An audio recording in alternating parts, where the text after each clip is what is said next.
Welcome to the Rising Woman Leaders podcast. We are a sisterhood of women stepping into courage, self-love, and feminine leadership. I'm your host, Meredith Rom, and here I'll be sharing personal insights as well as interviews with inspiring leaders and entrepreneurs so you can create more daily magic in your life and also grow your business without losing sight of spiritual values as a rising woman leader. If you like this podcast, use our hashtag Rising Woman Leaders, follow me on Instagram at Meredith Rom, and sign up for email updates at risingwomanleaders.com. You'll receive all the new and inspiring content, including insights I only share on email. Now get cozy with a cup of tea, light a candle, and grab a journal to listen to this week's magical radio podcast.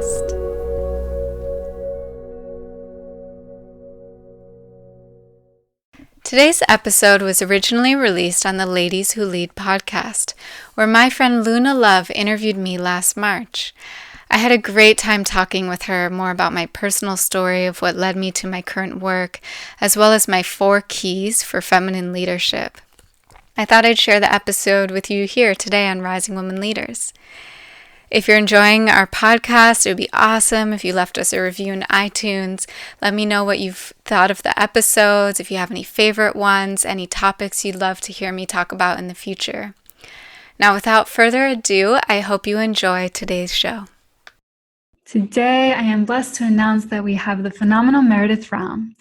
She is a women's leadership coach, yoga instructor, writer, and she supports women in overcoming their fears, tapping into their body's wisdom, and sharing their gifts. She's here with us today to dive deep and share her wisdom. We're so blessed to have you. Welcome, Meredith. Thank you. Thank you, Luna. Really nice to be here. Awesome. So we usually just start with a blessing, bringing us all into one accord. So everyone, wherever you are, let's just begin by taking a moment together to breathe ourselves into this one accord. If it feels good, closing the eyes and acknowledging that we have arrived in the present moment where we are filled, cleared, surrounded, and supported by the all-encompassing energy of love. And we deeply breathe this in. And when you're ready, deeply breathe out, letting go and acknowledging the sacredness of our co-created space. And taking all the time you need to bring yourselves back. And I would love to just jump right in with you, Meredith, and I'm so excited to have you on today because you do a lot of similar work as me. I'm super inspired by what you've been creating, and you have a really amazing podcast with a similar intention called Rising Women Leaders, correct? Mm-hmm. Yes. How long has that been going on? I started it, I think it was last July. I remember the first idea for it came probably about 6 months before that. So it took a while in that just dream phase for it to come into fruition. I would love to just tap into that because as a female, we're creators. We have this gestation, this birthing process, and just the way that you talked about letting that kind of be in its state for 6 months without necessarily jumping in and taking action. Do you find that that's like a self-honoring gift that you regularly are giving yourself when you have ideas? Do you sometimes have other ways of birthing things? Can you share a little bit about your creative process with us? Definitely. Yeah, it was definitely, I have ideas come to me and I have to sit with them. And it's like, because it's not fully formed yet. It comes in as like this little seed, and I wait with it and ask more questions. And I find I really love the morning pages and just like first thing in the morning, waking up and writing. And I sometimes go through these phases, I think particularly around the new moon, just where more ideas start to flood in. And this was actually happening to me last week because I actually cleared enough space in my schedule and my life to go on retreat. And I was actually in Costa Rica for about 10 days. And I realized that it took my body to get to a state of nourishment before I really started to have those ideas flood in. So that looks like doing my yoga practice, eating good food, and then being in the space of waking up in the morning, writing, creating that container for myself, and then seeing just like, wow, so much creativity was coming in.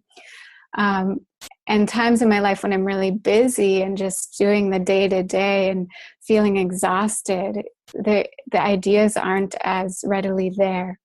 So it's really in those times when I like consciously take some time off and really take care of myself that the ideas start to just flood in.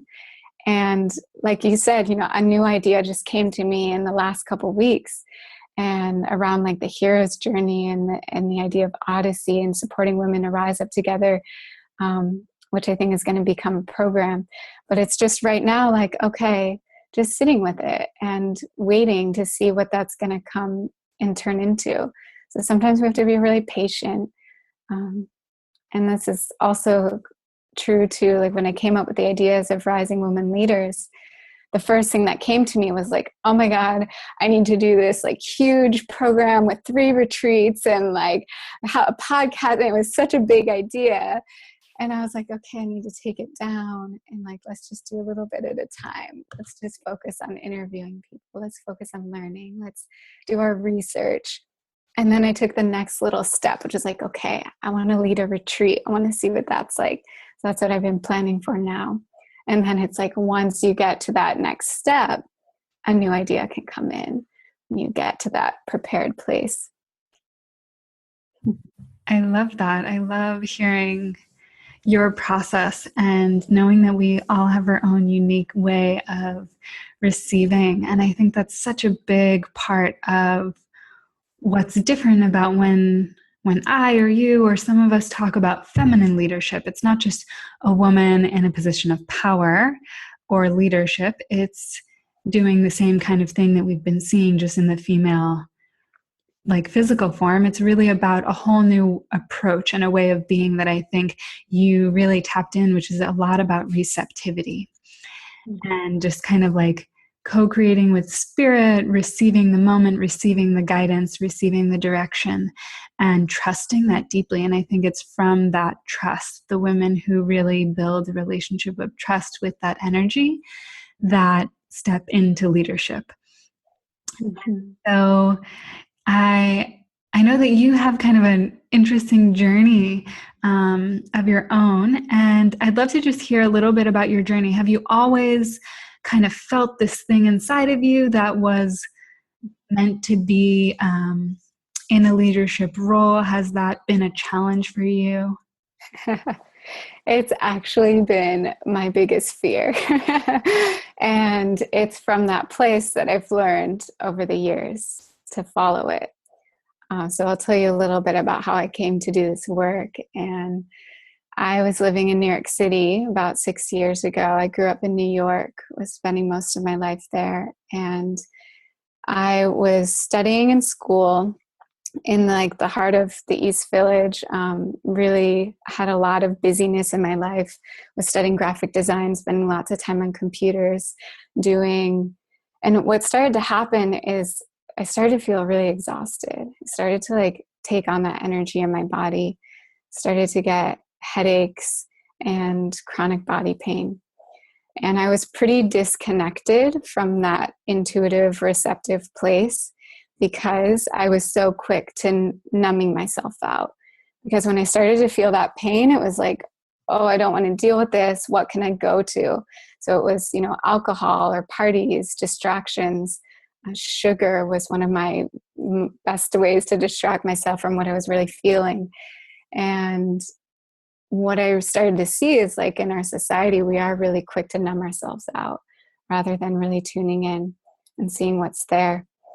But I was going to doctors at that time and trying to figure out, what is this pain that's going down one whole side of my body from working so much. And I didn't quite make the link at that time that it really had to do with my lifestyle and how I was treating my body and working at the computer so much. But the doctors were like, everything looks fine with you. Let's just give you some pills and see if this works. And so tried, they were giving me some muscle relaxants or anti-anxiety pills or even antidepressants at one point. And I took that because I was like, okay, I want to figure this out. I didn't know where else to turn. But all of that was really taking me farther away from that body wisdom. And luckily I came to like kind of that breaking point of like, I can't do this anymore. This is not working for me. On top of having that pain in my body, I was really deeply afraid of expressing myself and being seen. And I would do whatever I could to just kind of stay in the background of things in school. And so I remember having this, going to a party and really like applying to jobs, not knowing what I was going to be doing after college, knowing that I didn't really want to be sitting at a 40-hour work week job at a computer, but that felt like my only option at the time. And I went to this party, like looking for connection, feeling disconnected. And all I found there was like people drinking beer and small talk. And I went home early that night, just feeling like so sad, feeling this depression set in. And on that subway, there was even this woman sitting across from me who she just looked like she had just got off work, working the subway system, had the orange vests on, was really overweight and just looked exhausted. And I just looked at her and started to wonder about her life. Like, why do we have to work these jobs we don't like just to pay the rent or just to pay off our debt? Like, is this all that we're here for? And I went home that night and started really asking myself, like, something needs to change. And I just cried and let that out. And the next day I just was like, I'm going to throw away all these pills. I'm not going to do this anymore. I don't know what I'm going to do. But luckily it was like right around that same time, a friend took me to a yoga class. And the yoga class became this place where I was like doing my downward dog and my pigeon pose and actually going into the feeling and the pain that was there in my body. And as I started to go in the pain, it began to release. It began to find that relief. And it was the first time that I was like, wow, actually, maybe instead of avoiding all of this emotion and feeling, to actually go into it. And when I did that, that was when my intuition and my receptivity started opening up to me. Because I had been so numbed out for so long before that. When I did the work to really go in and to be with myself as I was without having to change anything, that was when a lot of insights came of like, okay, it's time to face your fears. It's time to move to California. At that point, it was just like a dream in my mind. Oh, one day I'd love to live in California. But I started to gain more of that confidence in myself of like, my intuition is really telling me something here. Maybe I should just take this leap. And I also, as I went deeper in my spiritual path, I saw, what if facing my fears was the exact thing I needed to do in order to grow? So I bought that one-way ticket and moved to California, started a new life. I found this sublet to live in the Mission of San Francisco. It was this artist collective, like 12 other people. And I made such great friendships there. And it was just, at the same time, I had no idea what I was doing. Like, what am I here for? What am I supposed to do next? But about 10 days after being in the city, a man walked up to me in the park. I was in Dolores Park. And he says, I don't know why I feel the need to tell you this, but I'm going to meet a saint this weekend, and I think you're supposed to go. And that saint happened to be Amma, who's a guru from India. She travels around the world giving people hugs, and her whole religion is just based around peace and love and spreading her light and allowing, giving people these hugs. It's so beautiful. I was like, I've never heard of anything like this before. This kind of thing doesn't happen to me, but I need to listen to it. And that's like the magic that starts to come in and happen in our lives when we find our intuition and we listen to it. We take those leaps, face our fears. So that just began me on a whole journey of continuing to tune into the intuition, to face my fears, and then to come to a point of, okay, now I'm going to share what I've learned. I'm going to share my gifts. I'm going to become a yoga teacher. I'm going to become a coach. I'm going to start a podcast. All of that unfolded from there.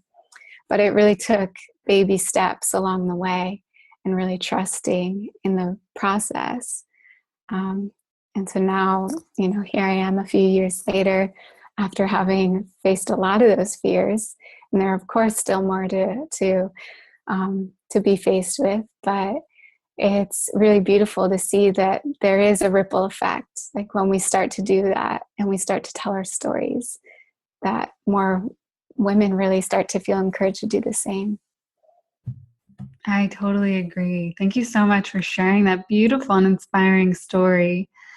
Her story, and it's just such a lost art, this storytelling, and this is why I'm doing this podcast, is because I think storytelling is such a valuable gift that has been lost in our culture. Just listening to our elders like share stories of their lives and the wisdom that they've gained, and the elders listening to the youth, and we get to kind of create our new version of that through this. So thank you so much for sharing.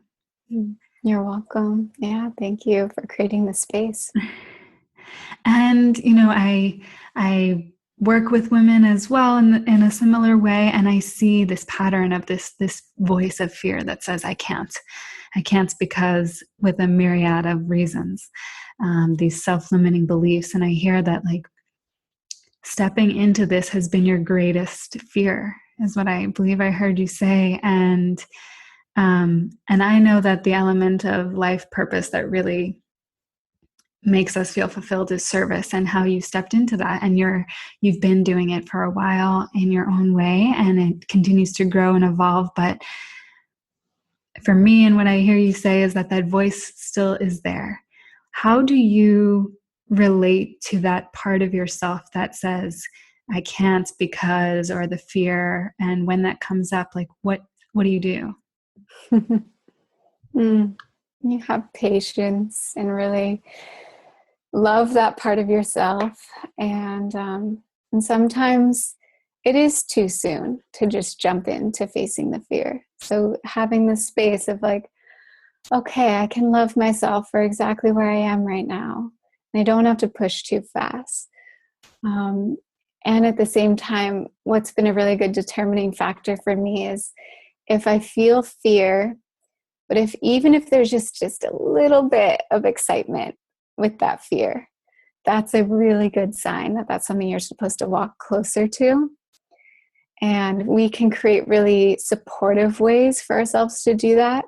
So for me, creating a support system, whether that looks like women's moon circles, sisterhood, a coach, a really close friend to talk to, my partner, and just having the support systems to be like, start to share about our fears, speak the fear, and it starts to lose its charge.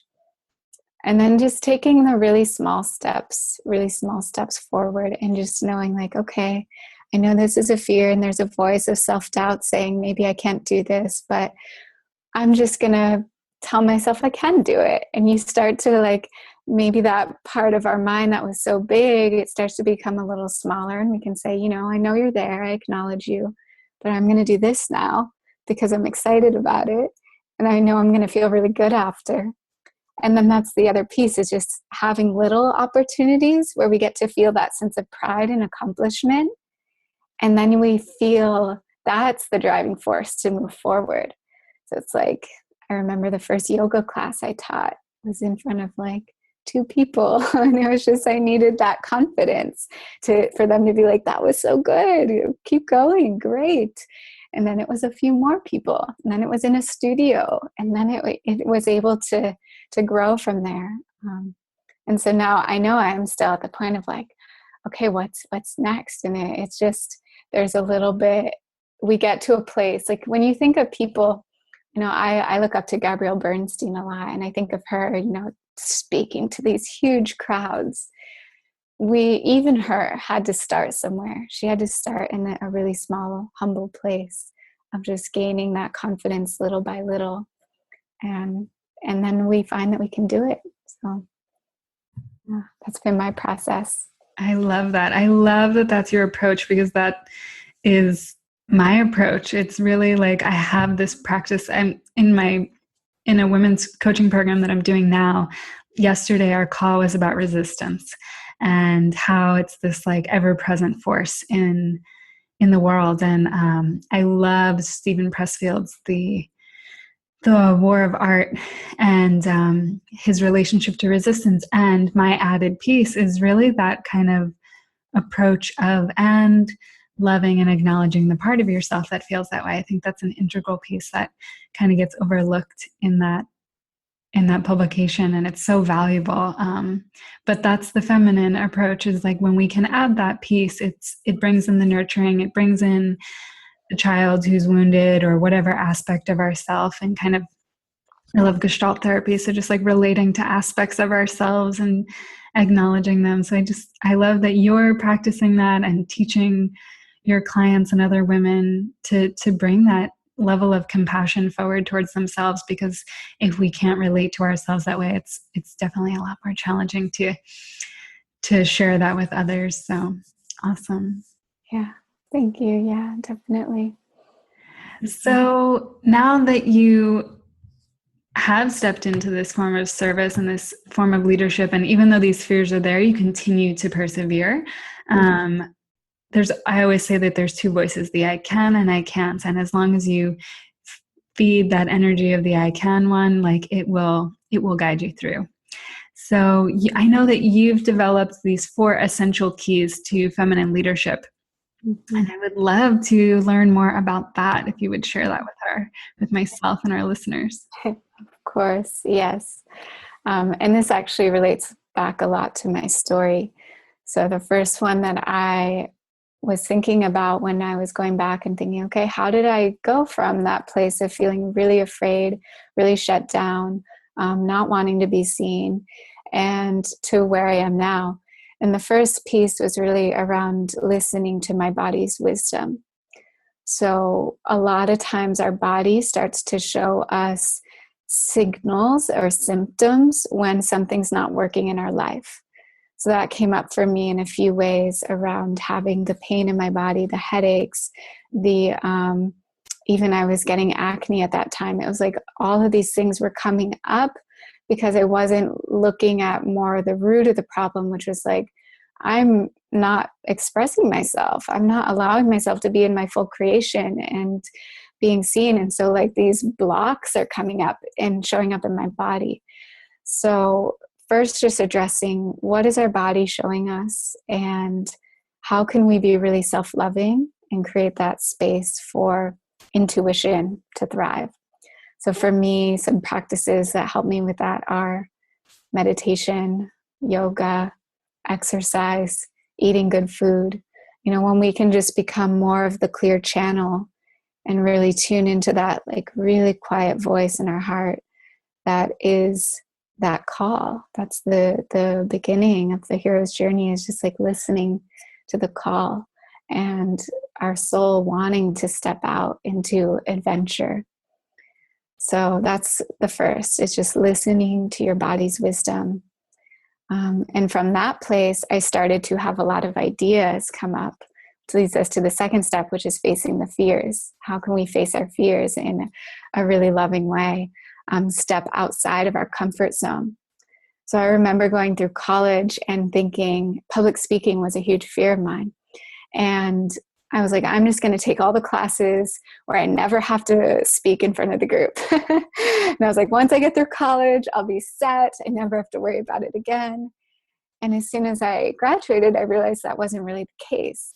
There were so many opportunities I was placed in where I had to introduce myself in front of a group. And I was like, wow, okay, this is something I really need to look at. I need to try and find a way to work through this. And as I took those steps, so it started with teaching yoga and eventually, the women's circles and coming into now actually giving speeches, it took taking the really small steps. And every time I took a step, I felt so alive. I felt so vibrant and just like, wow, I need to keep doing this. And that was how I continued to take the steps forward. But I'm remembering right now having a coaching client. It was one of my first clients a couple of years ago. And we had started with her health, and we're really looking at, how could she tap into her intuition, her body's wisdoms, take better care so that her hormones were in balance. And we got to a place where like her health was starting to thrive. She was doing a lot better, but she was like, I don't feel a sense of vibrancy in my life. Like I still feel like I'm in some kind of rut. And that's when I asked her, like, when was the last time you stepped outside your comfort zone? And she was just like, I can't remember. I mean, it's been so long. She had a 5-day-a-week job where it was just the same thing every day. And that's where we started to look like, where can you do something that scares you?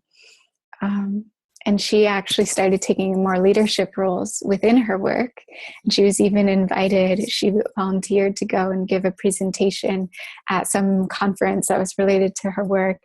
And she was getting to feel all those jitters again and like feel really proud of herself when she took those steps. So that was the second one, of just facing your fears and finding really supportive ways to do that.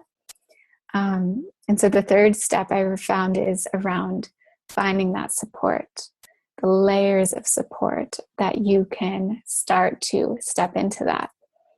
So for an example in this one, I now sing and play the harmonium. And this is something that I never used to do. I grew up thinking like, oh, I don't have a good voice. Like I'm just not one of those people who was born gifted as a singer. And it wasn't until my boyfriend, who's a musician, kind of started challenging me in that and being like, you can sing, you just start. And I thought it sounded terrible when I first started. But I allowed myself the space to practice and to notice the limiting beliefs and begin to shift them, say, no, maybe I can do this, and get more curious with it. And I practiced. I had a mantra I would sing every day. And an opportunity came. I went to this retreat. It was about 1.5 years ago. And I had never sang in front of a group before. I just sang in my room and with my boyfriend. And we had this last night of the retreat where everyone was invited to share something. And I thought I had brought my harmonium with me because I had the insight, like maybe I'll share something with the harmonium. I don't know. And I decided, okay, I'm going to do this. I'm going to share a song. And because it was such a safe space, I got up and told everyone, like, this is kind of a big deal for me. I've never done this before. And I even started to cry a little bit just because I started to tap into that little girl self who had gone so long telling myself I wasn't a singer and that I couldn't do this. And I sang the song and everyone started singing with me. And I got to let that little girl be seen. And it was beautiful. Everyone just gave me compliments. And it's like, that was so amazing. So having that support is essential. I think it's really beautiful to have it with other women in particular, whether that's at a retreat or a women's circle, finding sisterhood, but also having other layers of support. So for a few months ago, I had a hard time come up in my relationship, and my partner was away for almost 2 weeks. And I realized that I had been leaning on him a lot for my support. I had a conversation with my friend, Kevin.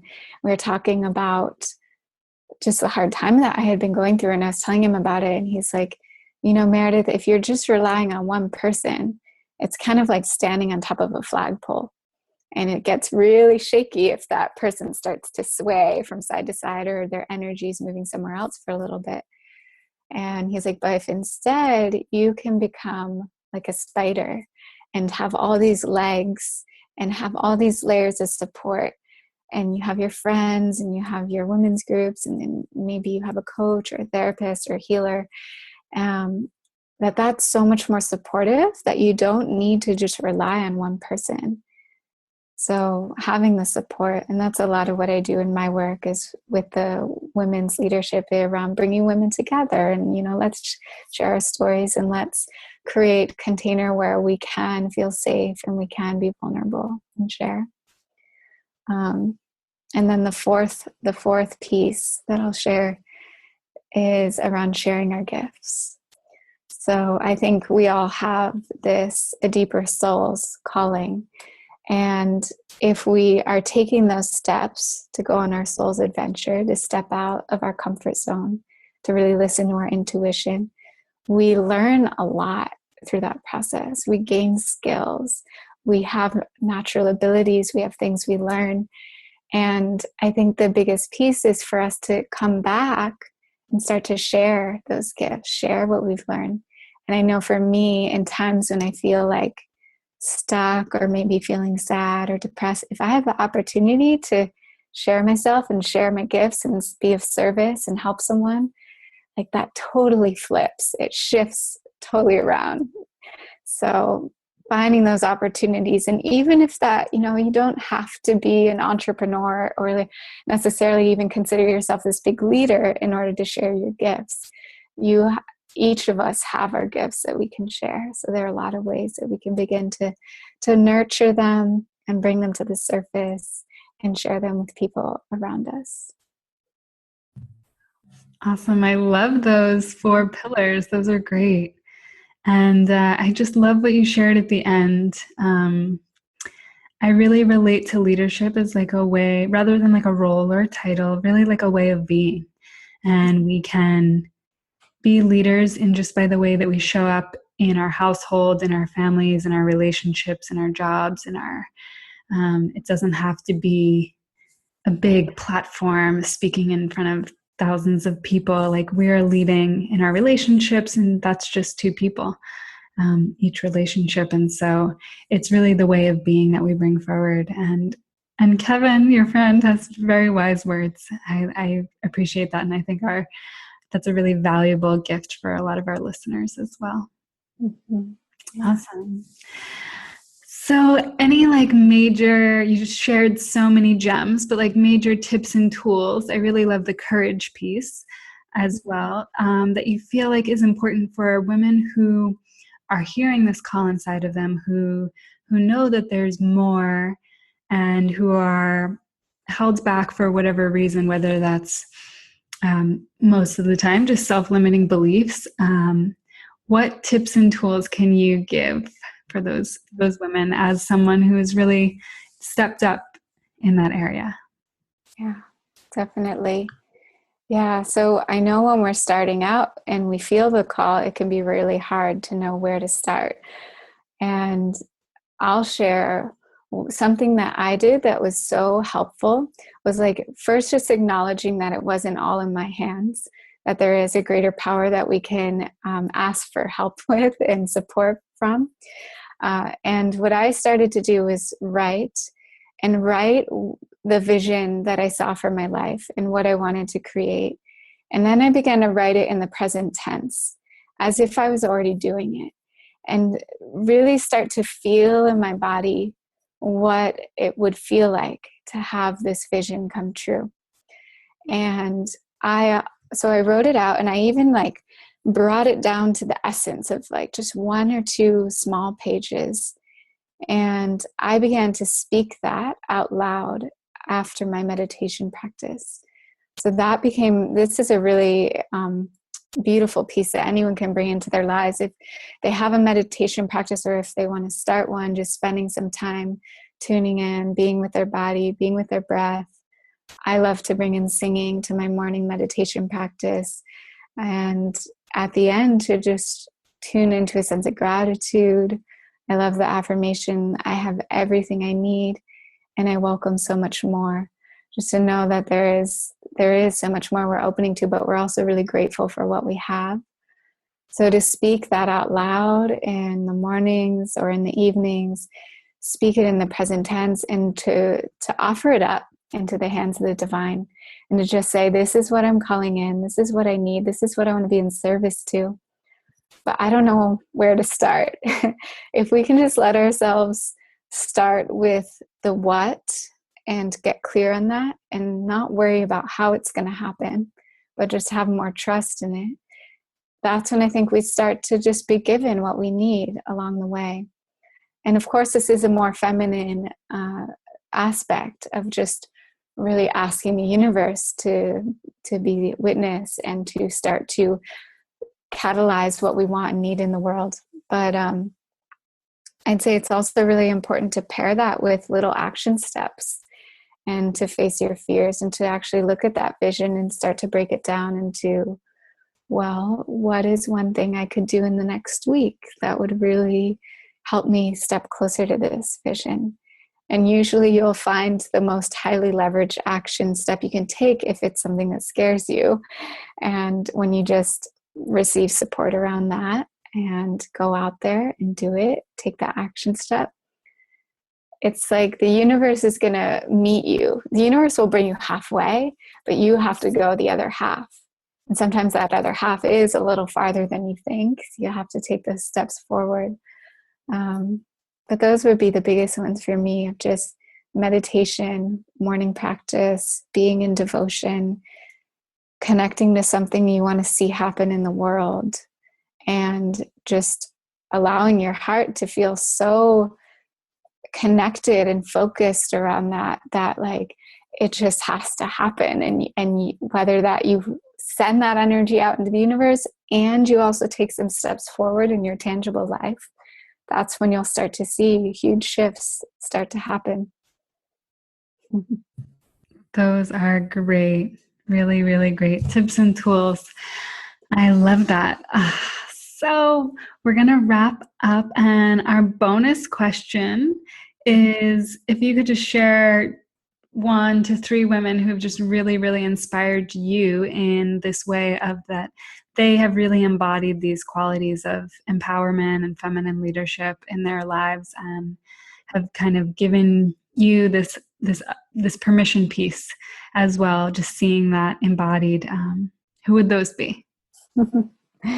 Yeah, so a few people come to mind. I'll start with the first one who was most present for me because I just spent these 10 days in Costa Rica with her. Her name is Sienna Sherman, and she's a yoga teacher. She's a priestess and a beautiful storyteller, and just brings in these mythological stories into her yoga classes. And I remember the first time I met her, it was about 4 years ago. This was like a woman really standing in her power, and I was so drawn to that. And so she's been a main yoga teacher for me in my life, of really helping my practice come to new levels, and my leadership coming into that as well. So Sienna, she has some beautiful just online classes and things you could look at for her. And some other women, my dear friend Erica Jago, also a yoga teacher and a retreat leader. I've been really inspired by her because she's exhibited. I remember going to see her teach yoga in the Asian Art Museum in San Francisco. They had a big yoga exhibit, and there were hundreds of people in that room, and she was so poised and like in the feminine of just, not overbearing or being aggressive or in that way, but just really like in her center, and had a softness and was able to really speak her truth clearly, concisely, to lead us through a practice. And also she spent a little time just giving a talk at the beginning. And she's been a really beautiful, I think in a lot of ways we've supported each other. I've coached her. She's been a teacher to me. And she's been a really big help on my path. And yeah, so just having people in our lives who are a few steps ahead of us, really helpful to just like receive encouragement from people like that, and to learn from, so that we can keep sharing. So let's see, one other person. I love that these women are women in your life. Like there's so many public figures, and like I might say Frida Kahlo, like, and I love that these women are in your life in a regular way, in an ongoing way, that's cultivated a friendship from those who you've been inspired by. And that's such a beautiful inspiration for those who are inspired by you and by others to like reach out, to create platforms for mentorship, to trust in their own ability to receive guidance, and that there are so many people who are willing to like give their time and be of service to those, and so that we can always ask for that too. I love how you've kind of put yourself in a position to receive from those that you really admire, and that you've also give to them as well. Yeah. Did you have another one, or is that it? Yeah, I do have one more. Her name is Kimber Simpkins. She's also someone who's in my life as a teacher, a yoga teacher, but also a writer. And she's really been inspiring for me because I've been writing a book for the last it's been many years, but really consistently for the last year. And she's been a really great support because I saw her process unfold from writing a book and talking about writing a book to actually self-publishing a book to then getting a national publisher approach her. And now her book, is called Full, and it's about her journey of moving through an eating disorder and finding love for herself and her body. And so now her book is published nationwide, and that was really inspiring for me to have a teacher of mine to just see the process unfold and be like, wow, I can do that. This is something that's doable. And also I can ask her questions when I need help. And just, and her piece that has been a big catalyst for me is around vulnerability and just sharing the more vulnerable aspects of ourselves. And she told me once that something that she had heard about writing was, it's supposed to feel like you're walking naked down the street. And if it doesn't feel like that, you might not quite be there yet. So that was really powerful for me to hear and to see how much she has bared of her soul and how much that has inspired other women. And it inspired me to share my story and to really stick to writing, even though it seemed impossible at some times. I love that. That's great advice for myself and for other writers. And really just like whether you're writing or not, vulnerability is such a key element that creates connection in our relations. So what a great way to look at it. That's so fun. Yeah. It's a good compass. Like, it's not that uncomfortable yet. So I just so appreciate you being here, sharing your story, sharing your wisdom. I'd love, do you have anything upcoming that you'd like to share with our audience? I'd love to. Yes. Thank you. I think the biggest thing that is coming up for me that I'd love to share with whoever's listening. One is a retreat that I'm leading in May. And this is one of those pieces for you when I started sharing about an idea that came in about a year and a half ago. I was going to Bali and bringing a group of women with me to rise into leadership, to start to tune into their body's wisdom and to share their voices. So, and I'm providing space in the retreat for, like I shared when I got to share and sing with the harmonium, and that was so healing. We're going to have a night where everyone is sharing their gifts and getting to practice being in their voice. So I have that coming up in May, and there are just 2 spots left. So by the time this comes out, maybe they will still be available. And so that's at risingwomenleaders.com. And I think other than that, it's just, like I mentioned, I've been working on this book, and I hope to release that in maybe bring it to a completed place, maybe the fall or in the winter. And it's been this huge, beautiful process of learning and being with my story. It's a memoir, and it's particularly about synchronicity, which is really what I see happens when we start facing our fears, following our intuition, sharing our gifts. And I talk about my journeys, travels through India, and visiting different spiritual teachers, as well as it's a love story, a lot of growth and learning through that. Yeah, and so people can just check out, stay in touch with me, risingwomanleaders.com. I have a great guide if people want to find more of that, like, okay, how do I find that balance of the feminine and masculine, of like really taking action towards my dreams and also resting into that self-love and that acknowledgement. I have a free guide if anyone wants to check that out at risingwomanleaders.com. It's my 8 practical tools to start to live your vision. Awesome. That's so beautiful. I look forward to the book. I can't wait to read it when it comes out, and we'd love to have you back on after it gets out there and completed, and blessings on your writing journey. And, that compass of naked in the street is great. Great guide and wisdom for your journey. So awesome. Thank you so much, Meredith, for being here with us, for sharing yourself, your vulnerability, your story, your wisdom, your tools, your insight. And you can find Meredith at risingwomanleaders.com. And she's on Instagram as Meredith Rom, and we'll have all her links on the site at ladieswholeadpodcast.com. Thank you again. So many blessings. Thank you so much, Luna. It's lovely sharing with you.